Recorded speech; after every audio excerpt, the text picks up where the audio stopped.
प्यार का खौफनाक जुनून। उस दिन शाम को सुखविंदर सिंह कुलवंत सिंह के घर पहुंचा तो अजीब नजारा देखने को मिला। मकान का दरवाजा खुला था लेकिन अंदर किसी प्रकार की रोशनी नहीं थी। सुखविंदर हैरत में पड़ गया कि आखिर ऐसा क्यों है। वह दरवाजे से अंदर घुसा तो अंधेरे में उसे रूपिंदर कौर चहलकदमी करती दिखाई दी। वह काफी बेचैन दिख रही थी। रूपिंदर कुलवंत सिंह की पत्नी थी। रूपिंदर ने दरवाजे पर खड़े सुखविंदर को देख भी लिया था। इसके बावजूद उसने चहलकदमी करनी बंद नहीं की। न जाने वह किस उधेर बुन में लगी थी जिस कारण टहलती रही। सुखविंदर बराबर कुलवंत के घर आता जाता रहता था। कौन सी चीज कहाँ है वह बखूबी जानता था। उसने दरवाजे के पास लगे स्विच बोर्ड से स्विच ऑन कर दिया। तुरंत ही कमरा रोशनी से जगमगा उठा। सुखविंदर रूपिंदर कौर के चेहरे पर नजरें जमाकर बोला, भाभी, बड़े बुजुर्ग कहते हैं कि जब दिन रात मिल रहे हों तब घर में अंधेरा नहीं रखना चाहिए, अपशकुन होता है। रूपिंदर के मुंह से आह निकली, जिसके जीवन में अंधेरा हो उसके घर में अंधेरा क्या और शकुन अपशकुन क्या। आज बड़ी दिलजली बातें कर रही हो, पूरा मोहल्ला जगमगा रहा है और तुम अंधेरा किए टहल रही हो। बात क्या है भाभी? वह बोला। कुछ नहीं, बस यूं ही, रूपिंदर कौर ने जवाब दिया। टालो मत। सुखविंदर ने रूपिंदर का हाथ पकड़ लिया। बताओ न भाभी, क्या बात है? प्रेम व अपंथ से बोले गए शब्द बहुत गहरा असर करते हैं। रूपिंदर कौर पर भी असर हुआ। उसकी आंखों से आंसुओं की झड़ी लग गई। सुखविंदर विवाहित था, इसलिए उसे औरतों का मन पढ़ना और समझना आता था। वह जानता था कि कोई भी औरत पराये मर्द के सामने तभी आंसू बहाती है जब वह अंदर से बहुत भरी होती है। उसकी भड़ास का प्रमुख कारण पति सुख से वंचित होना भी होता है। सुखविंदर ने हाथ में लिया हुआ रूपिंदर का हाथ आहिस्ता से दबाया। बताओ न भाभी, तुम्हें कौन सा दुख है? संभव हुआ तो मैं तुम्हारे जीवन में खुशियां भरने की कोशिश करूंगा। सुखविंदर के हाथों से हाथ छुड़ाकर रूपिंदर कौर ने दुपट्टे के पल्लू से अपने आंसू पोंछे। फिर धीरे से बोली, मेरे नसीब में पति का प्यार नहीं है। यही एक दुख है जो मुझे जलाता रहता है। सुखविंदर चौंका। यह क्या कह रही हो भाभी? हाँ, सही कह रही हूँ सुखविंदर। अगर कुलवंत सिंह तुमको प्यार नहीं करता तो दो बेटे कैसे हो गए? वह तो मिलन का नतीजा है। और एक बात बताओ कि बच्चे तो जानवर भी पैदा करते हैं। औरत सिर्फ प्यार की भूखी होती है। उसे पति से प्यार न मिले तो उसे अपनी जिंदगी खराब लगने लगती है। सुखविंदर आश्चर्य से रूपिंदर कौर का मुंह ताकता रह गया। उसे विश्वास नहीं हो रहा था कि रूपिंदर मन की बात इस तरह खुल्लम-खुल्ला कह सकती है। सुखविंदर के मनोभावों से बेखबर रूपिंदर अपनी धुन में बोलती रही। सेक्स और प्यार में अंतर होता है। खाना, कपड़ा देने और सेक्स करने से औरत के तकाजे पूरे नहीं होते। कोई दिल से चाहता है, ख्याल रखता है, तब औरत पूरी तरह से खुश रहती है। सुखविंदर सोचने लगा कि रूपिंदर की बात में दम है। मात्र खाना, कपड़ा, सुहाग की निशानियां और सेक्स ही औरत के लिए सब कुछ नहीं होता। दिल और रूह को छू लेने वाला प्यार भी उसे चाहिए होता है। दिल ठंडा होता है और रूह सुकून पाती है, तब कहीं औरत के प्यार की प्यास बुझती है। सुखविंदर समझ नहीं पा रहा था कि वह इस सिलसिले में क्या कहे। रूपिंदर का मामला सुखविंदर के अधिकार क्षेत्र से बाहर था, इसलिए उसने इस मामले में चुप रहना उचित समझा। लेकिन रूपिंदर चुप रहने वाली नहीं थी। जिस मुद्दे को उठाकर उसने बात शुरू की थी वह उसे अंजाम तक पहुंचाना चाहती थी। कुछ देर तक रूपिंदर सुखविंदर का हैरान परेशान चेहरा ताकती रही।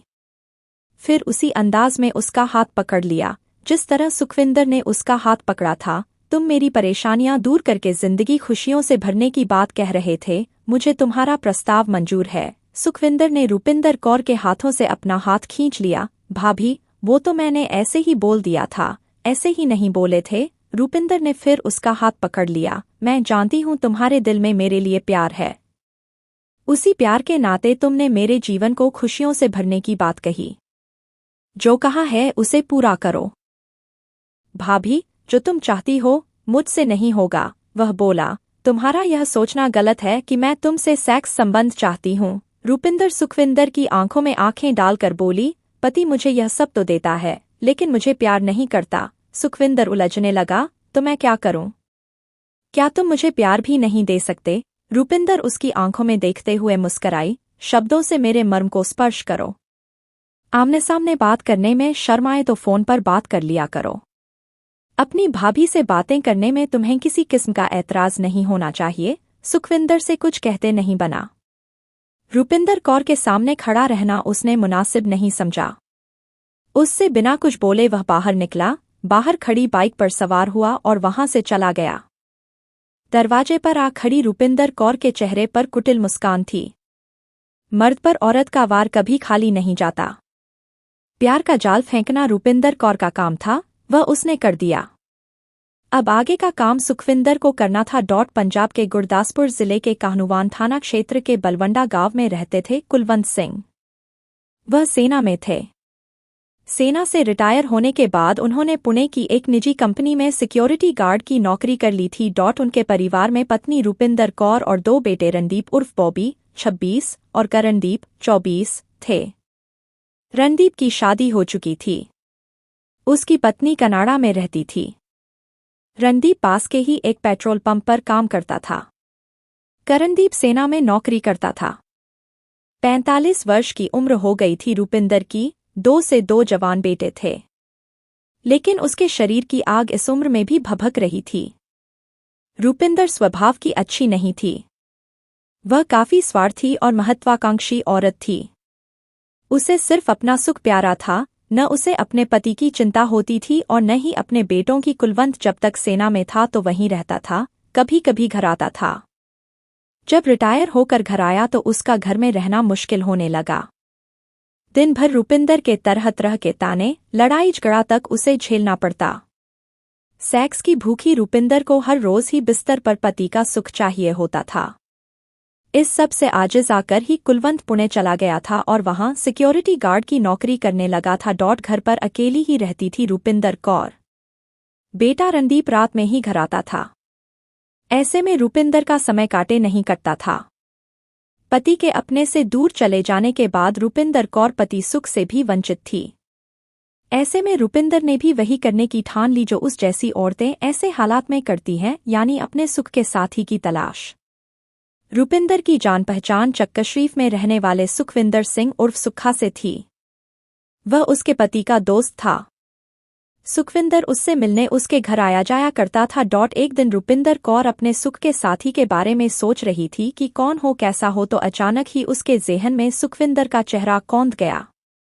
बस उसके बाद रुपिंदर कौर सुखविंदर को नजदीक जाने की योजना बनाने लगी। उस शाम वह कमरे में चहलकदमी करते हुए सुखविंदर को अपने जाल में फांसने की सोच रही थी।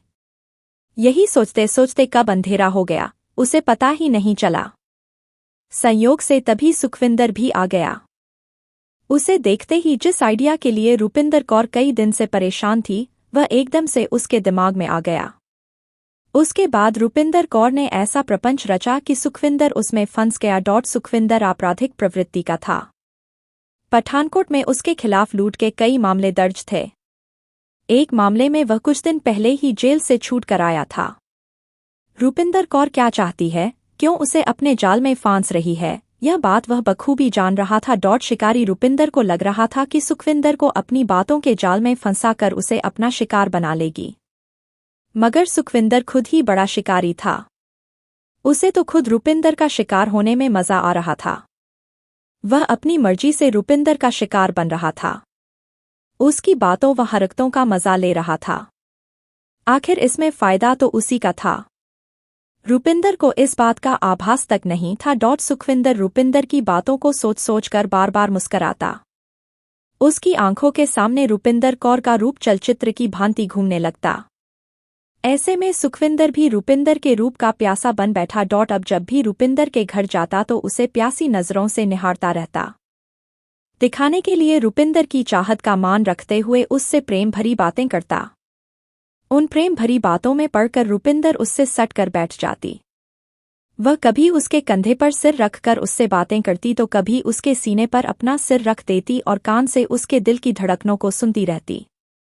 तेज धड़कनों का एहसास होते ही वह मंद मंद मुस्कराने लगती। एक दिन ऐसे ही सुखविंदर के सीने से अपना सिर लगाकर रुपिंदर बैठी थी। उसकी चाहतें उसे कमजोर बनाने लगीं। काफी समय से वह अपनी चाहत को पूरा करने का इंतजार कर रही थी। अब जब एक पल का इंतजार भी बर्दाश्त नहीं हुआ तो उसने सुखविंदर के होठों को चूम लिया। सुखविंदर भी इसी मौके की तलाश में था। उसने भी रूपिंदर को अपनी बाहों में भर लिया। उसके बाद उनके बीच शारीरिक रिश्ता कायम हो गया। रूपिंदर ने अपनी चाहत को अंजाम तक पहुंचाया। इसके बाद उनके बीच यह रोज का सिलसिला बन गया। 23 मई 2021 को गांव झंडा लुबाना के डेरन के पास एक अज्जली लाश पड़ी थी। वहीं पास में ही झंडा लुबाना गांव निवासी गुरुद्वारा साहिब कमेटी के प्रधान त्रिलोचन सिंह का खेत था। वह खेत में पानी लगाने के लिए आए, वहां उन्होंने एक युवक की अज्जली लाश पड़ी देखी। उन्होंने पुलिस कंट्रोल रूम को इसकी सूचना दे दी। घटनास्थल काहनुवान थाना क्षेत्र में आता था, इसलिए घटना की सूचना काहनुवान थाने को दे दी गई। सूचना मिलने पर थाना प्रभारी सुरिंदरपाल सिंह अपनी टीम के साथ मौके पर पहुंच गए। एसएसपी डा नानक सिंह व अन्य पुलिस अधिकारी भी मौके पर पहुंच गए। लाश पूरी तरह नहीं जली थी। देखने में वह किसी 25 से 28 साल के युवक की लाश लग रही थी। जिस जगह लाश पड़ी थी, उसे देखने पर अनुमान लगाया गया कि हत्यारों ने लाश को वहीं जलाया था। उस जगह पर जलाए जाने के निशान मौजूद थे। आसपास के लोगों को बुलाकर लाश की शिनाख्त कराने की कोशिश की गई, लेकिन शिनाख्त न हो सकी। शिनाख्त न होने पर लाश के कई कोणों से फोटो खिंचवाने और जरूरी कार्रवाई करने के बाद थाना प्रभारी सुरिंदरपाल ने लाश सिविल अस्पताल में रखवा दी। उसके बाद थाने वापस आ गए। इस बीच उन्हें पता चला कि बलवंडा गांव का युवक रणदीप सिंह लापता है। इस पर थाना प्रभारी रणदीप सिंह के घर गए। वहां उसकी मां रूपिंदर कौर मिली। उन्होंने रूपिंदर कौर को बताया कि डेरन के पास एक अज्जली लाश मिली है, उसकी शिनाख्त होनी है, हो सकता है वह उनके बेटे की हो। रूपिंदर कौर ने उनके साथ अस्पताल जाकर लाश को देखा। देखने के बाद रूपिंदर कौर ने लाश अपने बेटे की होने से साफ इनकार कर दिया। फिलहाल लाश का पोस्टमार्टम कराया गया तो पता चला कि मृतक के एक पैर में रॉड पड़ी हुई है। थाना प्रभारी सुरिंदरपाल ने पता किया तो पता चला कि रणदीप के पैर में भी रॉड पड़ी हुई थी। इसका मतलब यह था कि लाश रणदीप की ही है। रणदीप की लाश को उसकी मां रूपिंदर कौर ने पहचानने से क्यों इनकार कर दिया? इसका जवाब रूपिंदर ही दे सकती थी। वैसे भी इस स्थिति में थाना प्रभारी सुरिंदरपाल का शक रूपिंदर कौर पर बढ़ गया कि हो न हो इस घटना में रूपिंदर कौर का ही हाथ हो सकता है। इसके बाद रूपिंदर कौर को हिरासत में ले लिया गया। पहले तो वह पुलिस को गुमराह करती रही, पर जब सख्ती की गई तो उसने अपना जुर्म स्वीकार कर लिया। घटना में उसका प्रेमी सुखविंदर उर्फ सुक्खा और सुक्खा का दोस्त गुरजीत सिंह उर्फ महिकी भी शामिल था। तत्काल उन दोनों को भी गिरफ्तार कर लिया गया। जांच में पता चला कि रूपिंदर कौर और सुखविंदर सिंह के अवैध संबंधों के बारे में रणदीप को पता लग गया था। इसे लेकर रोज घर में कलह होने लगी।